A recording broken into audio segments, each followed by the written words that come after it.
Assalamualaikum warahmatullahi wabarakatuh. Perkenalkan, nama saya Bella Verlina dari Prodi Pendidikan Agama Islam semester 8. Pada video kali ini, saya akan menjawab pertanyaan nomor 1, ulangan tengah semester mata kuliah Masail Fiqhiyah dengan dosen pengampu Bapak Syarif Kholili dengan pertanyaan sebagai berikut. Apa saja sumber hukum dalam Islam serta contoh pemakaian salah satu dalilnya dalam suatu masalah fikih? Selamat menikmati.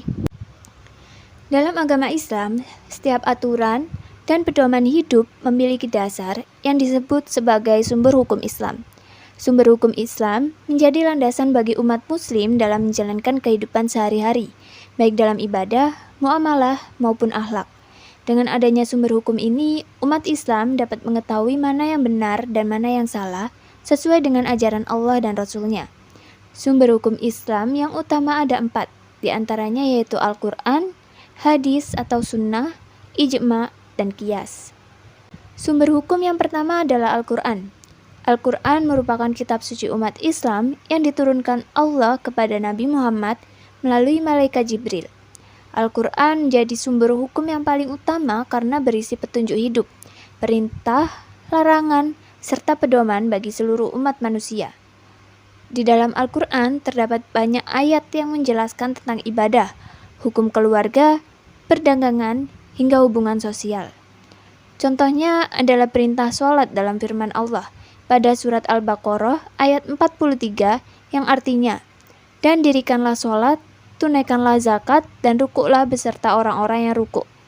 Ayat ini menjadi dasar kewajiban sholat bagi umat Islam. Sumber hukum yang kedua adalah hadis atau sunnah. Hadis merupakan segala perkataan, perbuatan, dan ketetapan Nabi Muhammad. Hadis berfungsi sebagai penjelasan dari Al-Quran. Ada beberapa hukum yang dijelaskan secara umum di dalam Al-Quran, kemudian diperinci melalui hadis Nabi. Sebagai contoh, Al-Quran hanya memerintahkan umat Islam untuk melaksanakan sholat, tetapi tata cara sholat dijelaskan oleh Rasulullah melalui hadis. Nabi bersabda, "Sholatlah kalian sebagaimana kalian melihat aku sholat." Dari hadis inilah umat Islam mengetahui jumlah rakaat, gerakan, dan bacaan dalam sholat. Sumber hukum yang ketiga adalah ijma. Ijma berarti kesepakatan para ulama terhadap suatu hukum setelah wafatnya Nabi Muhammad.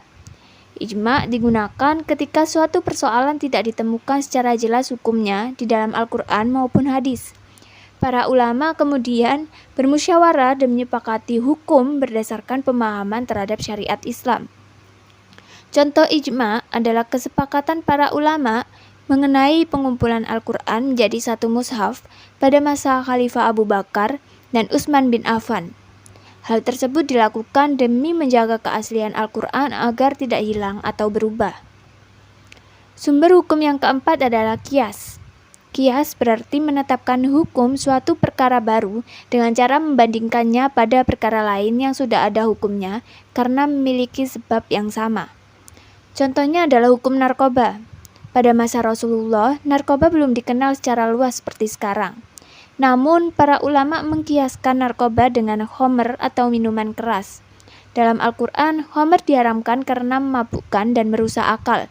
Karena narkoba juga memiliki dampak yang sama, yaitu merusak akal dan membahayakan tubuh, maka hukumnya juga haram.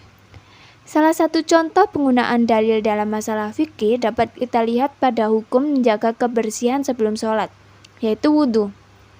Allah berfirman dalam surat Al-Ma'idah ayat 6, yang artinya, "Wahai orang-orang yang beriman, apabila kalian hendak melaksanakan sholat, maka basuhlah wajah kalian dan tangan kalian sampai siku. Sapulah kepala kalian dan basuh kaki kalian sampai kedua mata kaki." Ayat tersebut menjadi dalil utama tentang kewajiban berwudu sebelum sholat. Dari ayat ini, para ulama menetapkan bahwa wudu merupakan syarat sah sholat. Artinya, seseorang yang melaksanakan sholat tanpa wudu, padahal ia dalam keadaan berhadas, maka sholatnya tidak sah.